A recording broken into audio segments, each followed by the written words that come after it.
हाय दोस्तों, good evening. जैसा कि आप लोग जानते हैं कि हमारा चैनल एडीएल डेटा है और आज का जो हमारा टॉपिक है इवेंट मैनेजर। इवेंट मैनेजर में कभी कभी फेसबुक में हम इवेंट मैनेजर में जो हम सेटअप करते हैं वो अगर वो सही सेटअप नहीं हुआ तो हम अच्छा खासा जो है बिजनेस नहीं कर पाते हैं। हमारा स्पेंड अमाउंट ज़्यादा चला जाता है बट हमें जो उसका सेल्स आउटपुट नहीं मिलता है, उसके बारे में ये हमारा आज का वीडियो है। तो आगे बढ़ने से पहले जो भी हमारे चैनल पर नए हो तो लाइक एंड सब्सक्राइब जरूर कीजिए, जिससे कि जो भी अपडेट्स हो, जो भी न्यू ट्रिक्स हो, वो जो है मैं आप लोग को वीडियो के माध्यम से बता सकूं। इवेंट मैनेजर, यहाँ पे जब हम फेसबुक पे जाते हैं तो फेसबुक में सबसे पहले हम इवेंट मैनेजर जो मैनेज करते हैं करीब 8 टाइप के होते हैं। तो 8 टाइप में जैसे मान लीजिए कि आपने परचेज, आप अपने प्रोडक्ट, आप अपने वेबसाइट पे सेल्स लाना चाहते हैं, आपने परचेज का जो है आपने कन्वर्जन जो है सेट नहीं किया हुआ है, इवेंट जो है सही तरीके से सेटअप नहीं किया हुआ है, तो जाहिर सी बात है आप परचेज आपके साइट पे जो भी यूजर्स आएगा वो सही तरीके से परचेज नहीं कर पाएगा। मेन पॉइंट क्या होता है मैं आप लोग को बताता हूँ। यहाँ पे जैसे आप अपने पिक्चर्स पे आते हैं, इवेंट मैनेजर पे आते हैं, तो इवेंट मैनेजर्स में यहाँ पे हम जब आते हैं इवेंट मैनेजर डाटा सोर्स में जब यहाँ पे आते हैं तो हमें मेन चीज़ ये पॉइंट्स हमें याद रखना चाहिए कि हमारे पास जो ये इवेंट है, हमने जो इवेंट हमने जनरेट कर रखा है उसी पे हमें काम करनी है। ऐसा नहीं कि आपने लीड पे जो है आपने लीड दे दिया और लीड पे आप सोच रहे हो कि मुझे परचेज चाहिए, तो वो नहीं हो पाएगा, चेकआउट नहीं हो पाता है। तो ये चीज़ हमें ध्यान रखनी है। जैसे मैंने यहाँ पे 4 इवेंट लगा रखे हैं। 4 इवेंट, एक पेज व्यू का है, एक व्यू कंटेंट का है, एक इनिशिएट चेकआउट का है, एक परचेज का है।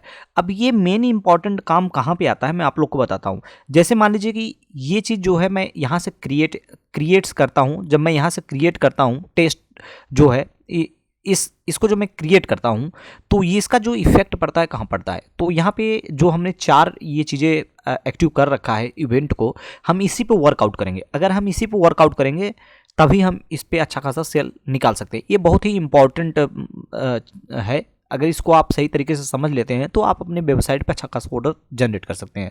तो जैसे हमारा इवेंट 4 इवेंट मैंने इनिशिएट कर रखा है। अब सपोज मान लीजिए कि हम अकाउंट में जाते हैं और यहाँ पे अपना जो है एक कैंपेन रेडी करते हैं और कैंपेन में हमें क्या चाहिए, हमें सेल्स चाहिए।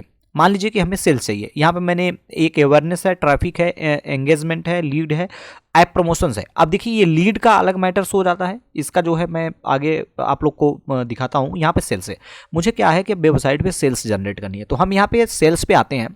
एक एग्जाम्पल के लिए मैं क्रिएट कर रहा हूँ। यहाँ पे मैं सीधे यहाँ पे जैसे आप कैंपेन का नाम डालते हो, मैं अभी बाय डिफ़ॉल्ट रहने दे रहा हूँ, सभी बाय डिफ़ॉल्ट ही रहने दूंगा। मुझे जो चीज़ समझाना है आप लोग को वही समझाऊंगा।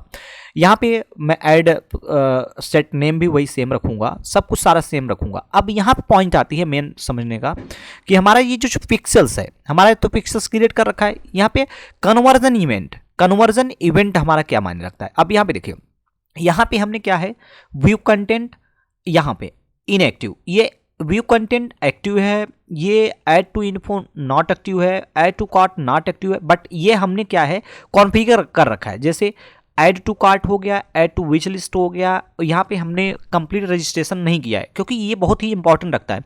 जिस चीज़ को हम कन्वर्जन इवेंट जब सेटअप करेंगे वो हम उसी चीज़ को अगर फॉलो करेंगे तभी हमारा राइट डेटा कॉन्फ़िगर होगा, अदरवाइज वो रॉन्ग हो जाएगा। यहाँ पे जैसे मान लीजिए मैंने यहाँ परचेज किया है। अब सपोज मान लीजिए कि यहाँ पे मैंने परचेज, ये जो एरर दिखा रहा है यहाँ पे, ये डोमेन से हमने जो है इसको कॉन्फ़िगर नहीं किया हुआ है।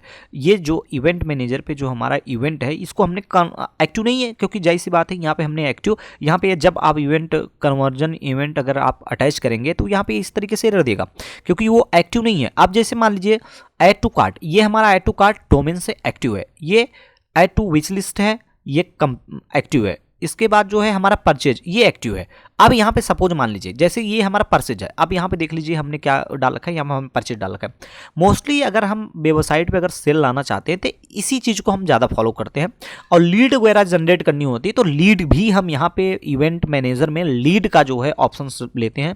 इसमें लीड का जो है एक इवेंट ऐड करते हैं। जैसे यहाँ पे हम ऐड इवेंट करेंगे, जब हम इवेंट ऐड करेंगे तो यहाँ पे हमारा जो है एक लीड का भी जो हमारा एक्सेस दिखाएगा कि यहाँ पे लीड आपका जो है एक्टिव दिखाएगा।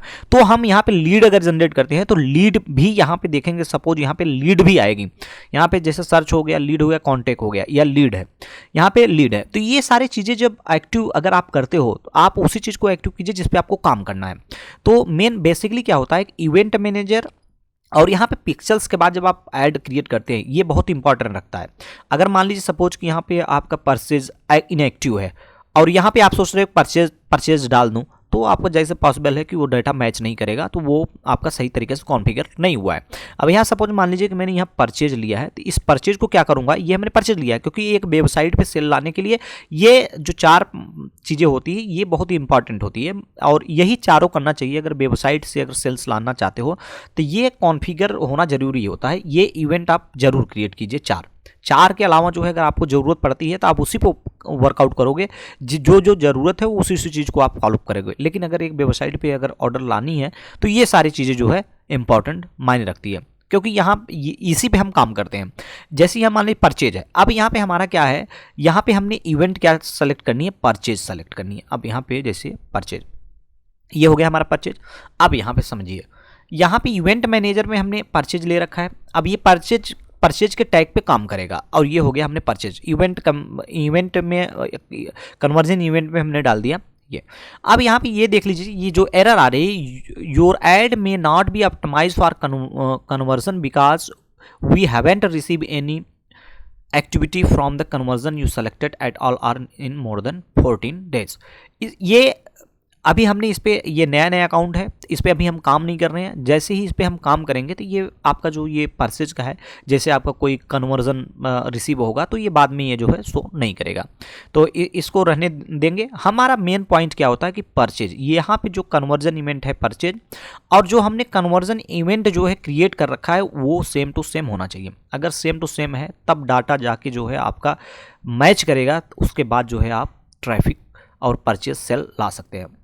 यहाँ पे एक चीज़ और पॉइंट रखनी है, डेली बजट। डेली बजट हमारा जो होना चाहिए, स्टार्टिंग में आप जब भी आप सेल्स के लिए लगाते हैं तो 250 से लेके 500 रुपये तक पर डे का लगाइए।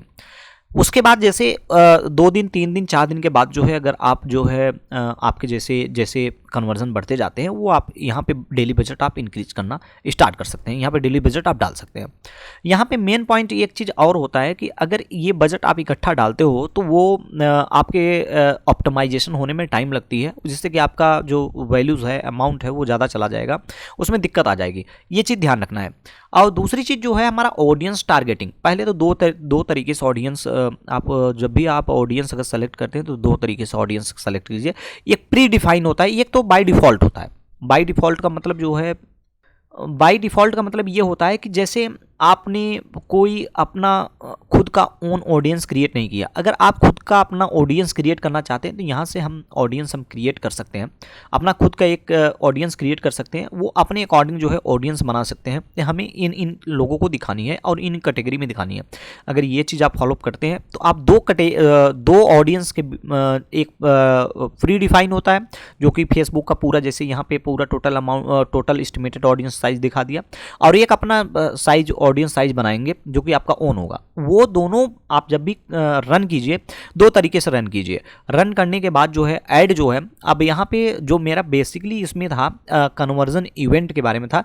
अगर ये चीज़ आपको ये चीज़ समझ में आ गया कि कन्वर्जन इवेंट और यहाँ पे जो परचेज इवेंट है, ये दोनों का जो यहाँ से भी एक्टिव होना चाहिए और यहाँ पे भी जो है आप उसी पे काम कीजिए जो यहाँ पे आप जो चीज़ आपने एक्टिव कर रखा है। अगर ये चीज़ करते हैं तभी आपको अच्छा खासा सेल मिलेगा, अदरवाइज आपका पैसा स्पेंड होता जाएगा, कोई कन्वर्जन नहीं मिलेगा। ये चीज़ आप हमेशा ध्यान रखिए।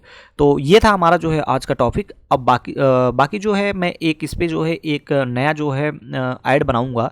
अभी तो मेरा फिलहाल जो है कन्वर्जन के बारे में था कि कन्वर्जन अगर सही तरीके से अगर सेटअप कर सकते हैं तो आप सही तरीके से जो है सेल्स ला सकते हैं। अब इस पर मैं एक क्रिएट करूँगा इस पर जो है, और क्रिएट करने के बाद जो है आपको दूसरा जो है एक कैंपेन क्रिएट करके बताऊंगा किस तरीके से क्रिएट होता है।